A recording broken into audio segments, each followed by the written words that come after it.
Well, kumusta sa ba? Higala igsoon ang grasya, bendisyon, panalangin sa tong langit ng amahan sa gihapon ga madagayaon no kanato ang tanan. Bueno may alang sa to ang mensahe ning gutloa akong hisgutan ning takna kining usa ka pagampo ni Christ gani whole chapter kini gala sa Book of John gi devote ni ning maong katuyoan ni Christ ang iyang pag-intercede, pagpangaliyo po, pangamuyo, pagampo ni Kristo alang sa katawhan nga gihatag kaniya sa amahan. Book of John chapter 17, please. Blihin niyo mga Bibles, na mo mga Biblia din ha, no, sa inyo atubangan. Basahon lang nako mo igsoon ang usa lang ka verse 5. Iya pa din ni Christ, "And now, O Father, glorify thou me with thine own self, with the glory which I had with thee before the world was." Dali magsuon, ato makita ang daghang kaayong kamaturan. Whole chapter, imagine, no? Whole chapter din sa John 17. Mga pagampo ni Hesus Kristo ngadto sa iyang amahan on the behalf of His people. So, sa atong topic, again, our discussion, our topic for this message is entitled The Intercession of Christ. Ang pangaliyo po, pagampo ni Kristo Jesus. O katong tema ni Maigson is Truth out of the Intercession of Christ. Mga kamatuuran nining maong pagampo, pangaliyo po sa atong Ginoo. Magisgot ako upat ka mga main points. Ini nga itong mensahe mo igsoon. Una, the value of prayer set by Christ. Ikaduha, the distinction of Christ from His Father. Ikatulo nga truth is the life that comes from Christ. Kinabuhi nga nagagikan kang Christ o katapusan mao kini yung the desire of Christ from His Father. Mga tinguha ni Kristo Jesus ngadto sa iyang amahan. Atong first point maigsoon in this topic, the intercession of Christ, is the value of prayer set by Christ. Ang kabililhon, ang kaimportante sa pagampo. Katong sa Matthew 6 maigsoon, na katong iyon ang iyang mga disciples, o gituluan ni Christ ang iyang mga disciples sa pagampo. Wala siya magampo dito. Matthew 6, paingon diyang, "Our Father which art in heaven, hallowed be thy name." That's not the prayer of Christ. Si Christ nagtudo labang dito sa gitawag nga model prayer. Ato nga pagampo, address na ito nga sa amahan, unya sa ihang ngalan. Unya sa pagampo na ay mga butang nga atong i-recognize, no? Una ang pagka-Diyos sa Dios, unya pangaliyo po nga sa uban, no? Atong nga daily needs, pagpasaylo sa mga nakasala batok nato. Anay usa sa mga sulod contents maigsoon sa gitulo ni Christ about prayer. Now, kini sa John 17, actually maigsoon nag-ampo gyud si Christ dinhi. Tanawa ang verse 1. Igon dinhi, "These words spake Jesus and lifted up his eyes to heaven and said, Father, the hour is come, glorify thy Son, that thy Son also may glorify thee." So nagampo siya ngadto siyang amahan. Igon niya, amahan ang takna, midangat na. Nga imong pagapasidunggan ng anak aron ang anak usab magapasidungog kanimo. Dere maigsuon, no, kay as I have just mentioned nga this whole chapter of John 17, si Christ naghimo nini sa mga pagampo. So unsay kamatuoran ato makita dere higala, no? Ang kabililhon sa pangaliyo po giset kini ni Christ maigsuon. Di ni sulagma nga si Christ nagampo dinhi, no, it's not, kundi kaya tanan magod na plastar, no, sa Ginoo. So nakita nato dinhi ang kaimportante sa prayer. Usay man neglect nato ang prayer ba sa atong kabisi. Busy kayo pag sayo sa buntag, pagmata at tulay sa atong mga anging himuon, nalimtan nato maigsoon ang pinaka-importanteng butang, ang pagduol sa Ginoo dinha sa pagampo. Si Christ maigsoon, many times naghatag siya example sa pagampo. Dito sa Mark chapter 1 verse 35, na-mention naman ako ni sa ato ang meditation maigsoon nga ingon pa dito sayo pas buntag dugay pa ang kaadlawon. Si Christ nagmata na og dito nagaampo siya. Let us see that verse, no? Verse 35 of the book of Mark, chapter 1. And in the morning, rising up a great while before day. Sa dugay pa ang kabuntagon, nagmata ng Ginoo, he went out and departed into a solitary place and there prayed. Diadto siya sa usa ka hilit nga dapit og didto nagampo siya. Di lamang diri sa nagampo man si Christ this John 17. Many times maigsuon. Bisan pa ganitong kining pagpili ni Christ sa iyahang mga disciples, no? Dito sa book of Luke chapter 6, nagampo si Christ dito pagpili niya sa iyahang mga mahimong apostles, no? That's in Luke chapter 6. Now, sa Bible maigsuon, makita nato din nga bisan pa gani ang mga Old Testament saints, mga patriarka sa daang tugon atong nibaluan nga there were men of prayer. Si Abraham panalitan, Genesis chapter 12, sa dihang gitawag siya sa Ginoo gikan sa Mesopotamia, sa Ur of the Chaldees. Si Abraham maigsoon, asa siya maadto, mag-sit up siya altar, og dito nagapangaliya siya sa Ginoo. Basa nato na Genesis chapter 12, verse 7 and verse 8, unya dito na po sa Genesis 13, verse 4 and verse 18. Mana kadabalhin ni Abraham maigsoon, nagbutang siya altar, og dito nagapangaliyo po siya sa Ginoo. So no wonder di na mahibulo, di na to kahibulngan ngano nga nahimong bantugan si Abraham tungod na sa iyang pagkamasaligon sa Ginoo. Matag karon unya gapangaliya sa Ginoo.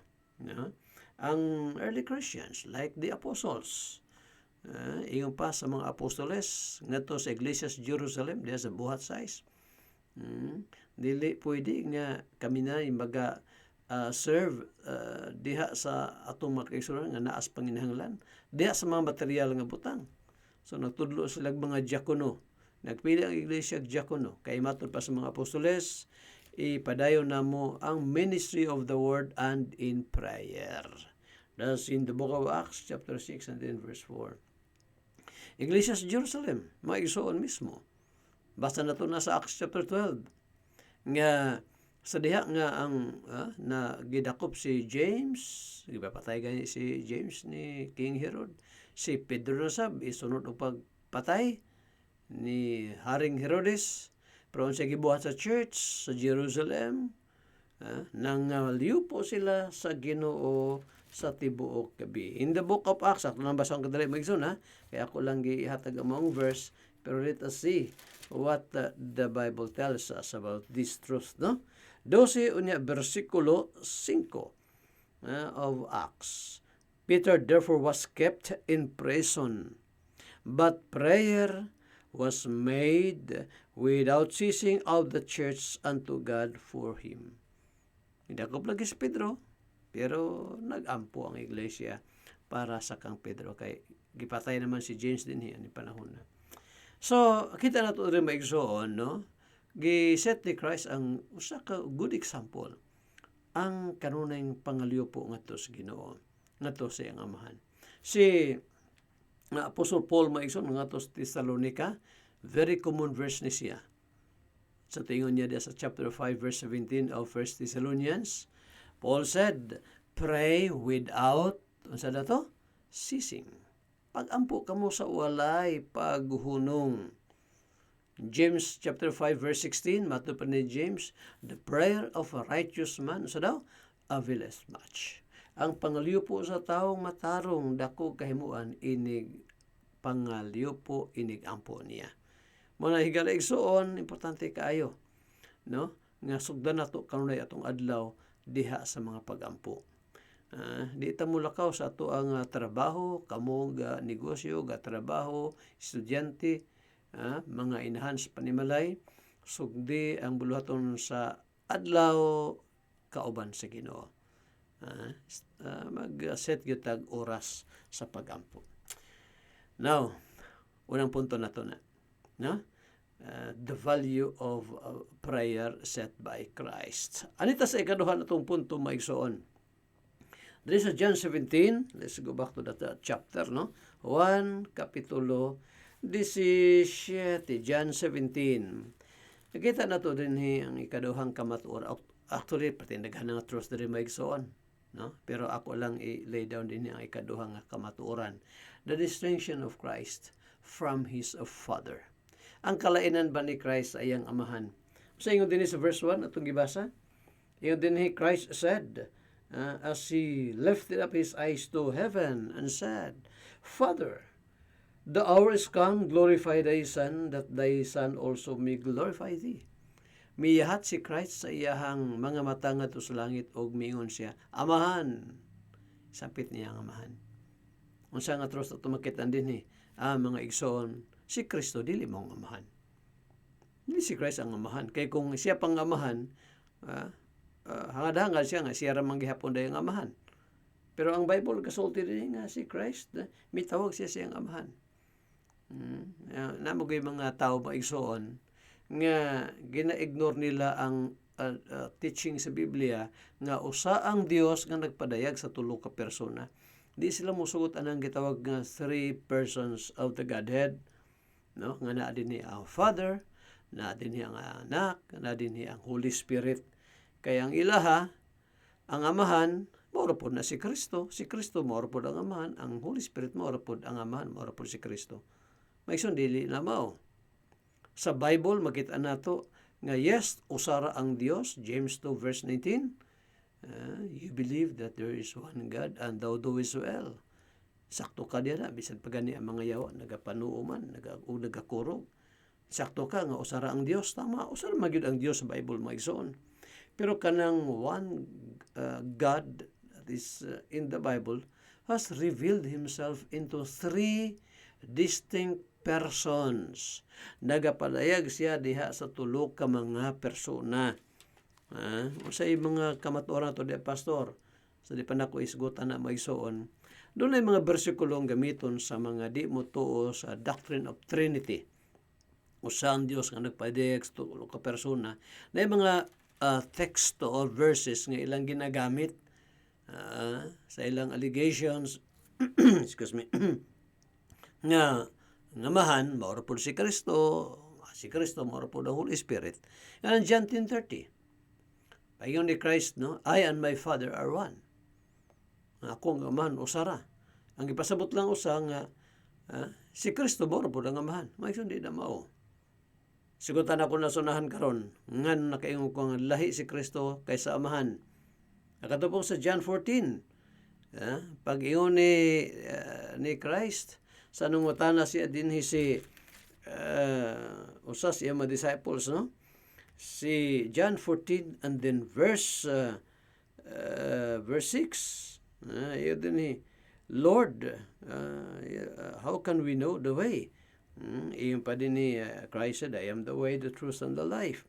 Si Filipe nangutan na kanya, show us the Father and it sufficeth us. Ipakita ka na mo, Ginoo ang amahan o kiniigo na ka na mo, matod pa ni Filipe. Iyon pa ni Christ, have I been so long time with you, and yet hast thou not known me, Philip? He that hath seen me has seen the Father. Ang nakita ka na ako, nakita samahan. So pag iyon diha maison nga nakita ka na ako, nakita samahan, mahimo day conclusion. Tanawa, ang amahan lagi mo na si Kristo. Maison dili na mao. Dili na mo i-drive out ni Christ. Ano nakasulti ko na? Tanawa maigsoon. Verse 10. Iyon din believest thou not that I am in the Father? Ano bang preposition maigsoon in? Tuo, iyon pa ni Christ din mutuo ka ba nga, iyon din no? Nga, ako anaa sa amahan, ug ang amahan ania ka nako. Wa siya mingon si Christ nga ako ang amahan. Ako ang amahan, ug ang amahan mo ni ako, dili. Iyon pa ni Christ, ako nga, ang amahan ania ka nako, ug ako anaa sa amahan. Pero dili siya mao nga amahan. Yato na dungadan maison mga bersikulo sa Bible nga magpakita nga si Christ dili maong amahan. Usan ni sa mga kamatuoran ato makita di sa John 17. Tanawa ang 14 sa book of John. John 14 and then verse 22. Pamatuod kini maigsoon nga si Christ dili maong amahan. Ingon dinhi, Judas saith unto him, not Iscariot. So doon na may duha ka Judas, no? Si Judas Iscariote o kining usang Judas. Nangutana dili ni Judas Iscariote, the other Judas. Ingon dinhi, Lord, how is it that thou wilt manifest thyself unto us and not unto the world? Yun nga nung dinhi ka na mo imong ipadayag imong kaugalingon apan dili ngadto sa kalibutan. Tanawan niyo maigsoon ha atong playlist diri sa atong YouTube channel. Mahitungod sa different kinds of world, no? Sa atong doctrine din no? Ang atong itunan about limited atonement. So daghang klaseng kalibutan. So this is one of the worlds nga gisgutan sa Biblia. Verse 22 to siya, no? Itong gibasa, John 14. Iyon pa din ni Judas, Lord, ganong imong ipadayag, imong kaugalingon din hikanamo, apan dili nga tos kalibutan. What did Christ say in this verse? Verse 23. Jesus answered and said unto him, If a man love me, he will keep my words. Kung doon na taong higugma kang Kristo, iyang pagabantayan ng mga pulong ni Kristo. And my Father will love him, and we will come unto him and make our abode with him. Kung naaday taong mahigugma kang Kristo Jesus, pagabantayan niya akong mga pulong matupad ng Ginoo. Og ang akong amahan mahigugma kaniya, og kami muanha nganha kaniya, og mupuyo kami diha kaniya. Gigamit rin maigsuon, no? Ang word nga our and we. Di ba? Kabantay mo diha? And we will come unto him and make our abode with him. Gipakita diha nga sa diha nga usa ka tawo mahimo siyang believer, mahimo siyang anak sa Ginoo. Ang amahan mo puyo kaniya, ang Ginoo si Kristo mo puyo usab diha kaniya, og ang Espiritu Santo.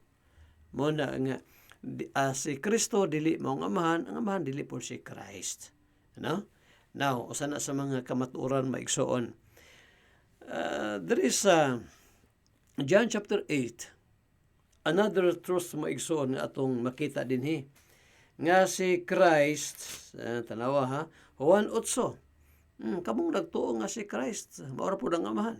Tanawa niyo ni maigsoon, i-analyze niyo ni mga verse. John 8 and then verse 15. Mother pa dinhi.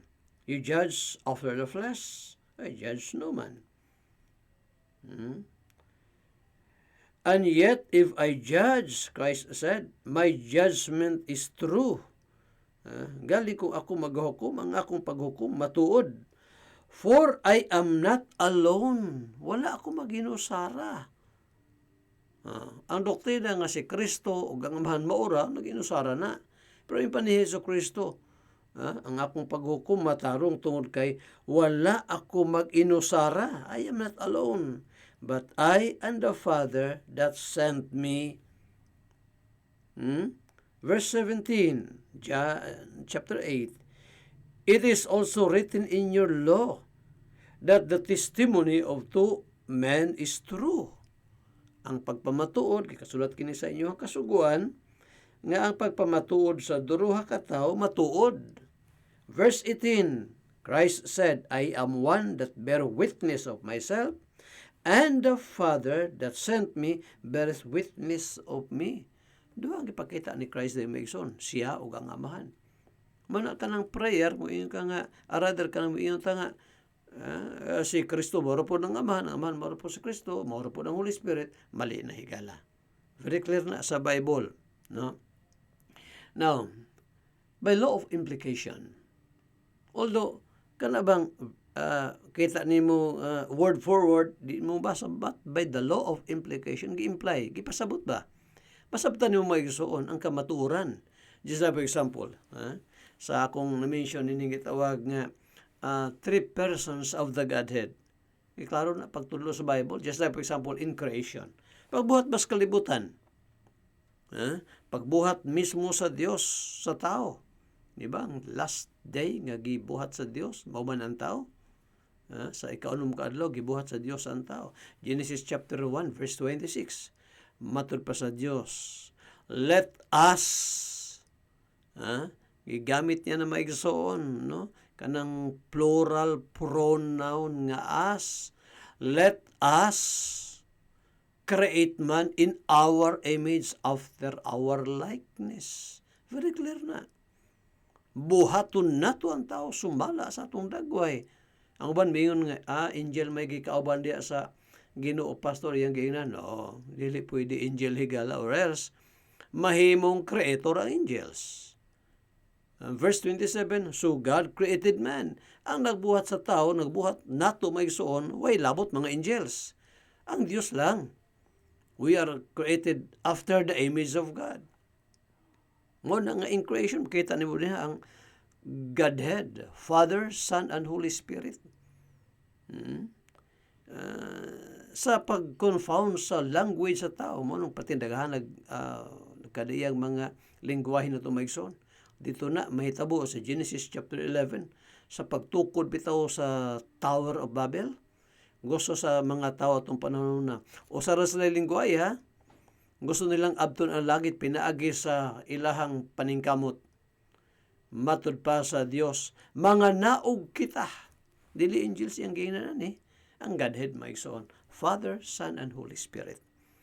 Sa baptism ni Christ, Matthew kapitulo 3, paghawas ni Christ maigsoon gikan sa tubig nga gibautismon siya sa pinakauna nga Baptist minister nga si John the Baptist.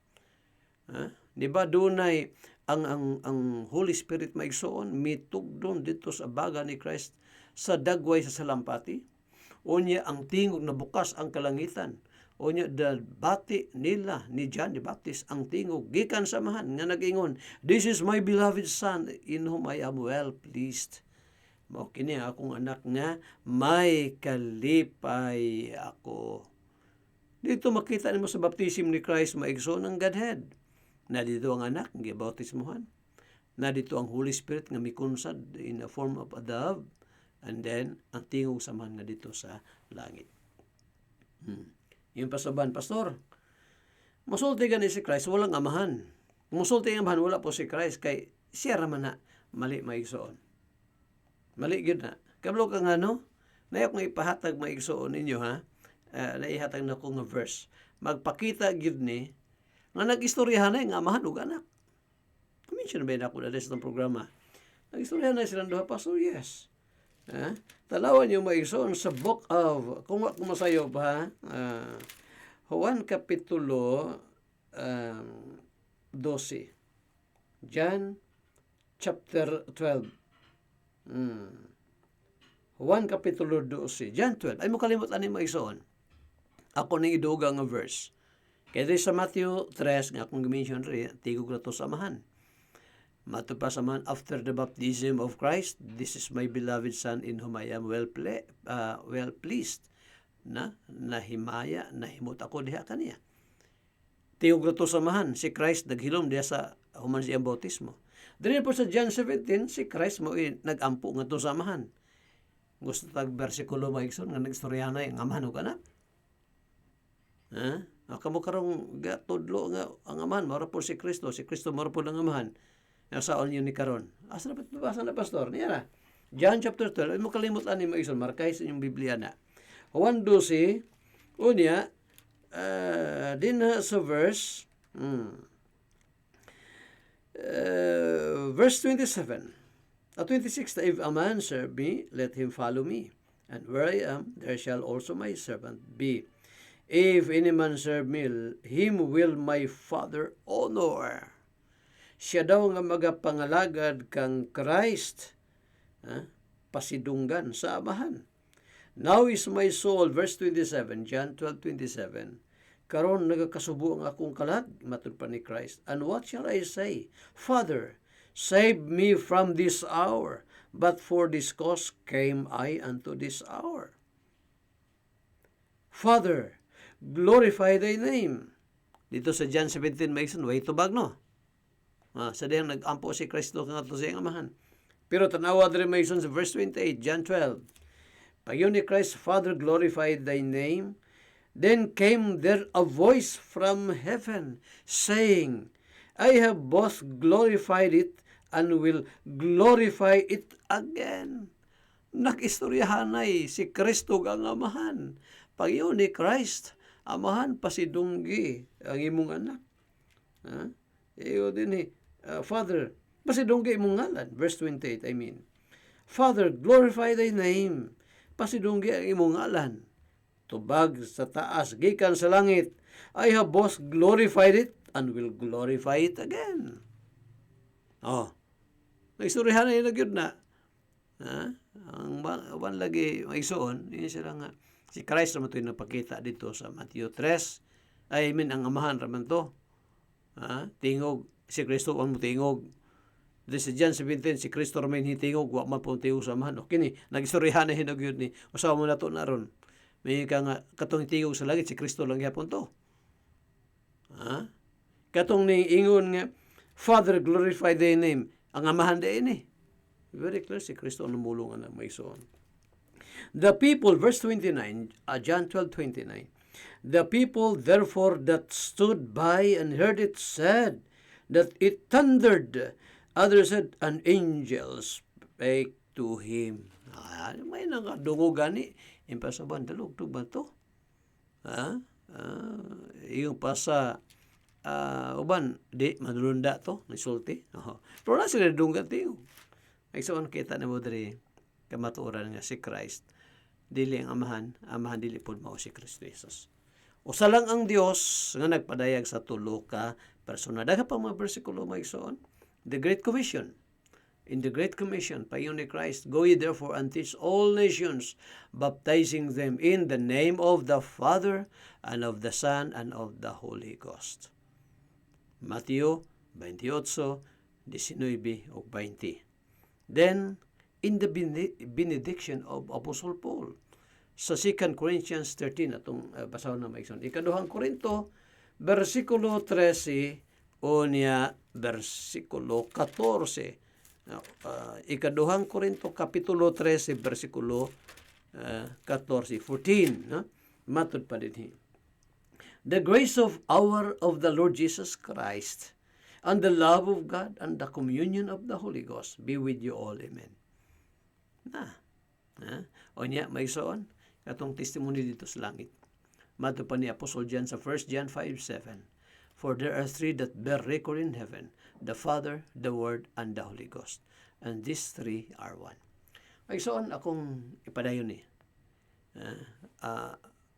First part pa lang ni sa atong mensahe ni atong topic nga the intercession of Christ. Ako ni sumpayan sa sunod nga higayon. Igala ko pa ka masave. Tinghalig. Karong takna sa imong pagpaminaw nini, realize nimo imong pagkamakasala. You need the Lord Jesus Christ. Ilhalang yun ang imong pagkaugalingon. Di nimo masave imong kaugalingon. Ang makahinlo sa imong sala, dugo lang ni Christ. Repent of your sins. Beg before God for your salvation. Magpakiloy ka samtang doon na pa'y panahon. Makaluwas ni mo higala, dili pundok. Dili ang uban, walay lain, dili po natong kaugalingon. Dili ka makaluwas ni mo kaugalingon, only Christ. Repent of your sins. Trust Him as your Lord and Savior. Ang Diyos magapanalangin ta sa iyang mga pulong. Magapray ta. Salamat Lord sa imong kamatuoran nga among na patalinghugan sa biningkotlo. Magabless ka ninyo og sa matag usang nagapaminaw. Salamat sa ministry ni Christ. Praise siya alang sa kanamong imong mga kanakan. Salamat sa imong gugma, grasya kaluoy. Kanimo o Dios, gibalik namong kamaya ag kadungganan. Tungod ni Kristo Jesus nga among Ginoong maluluwas. Amen and amen.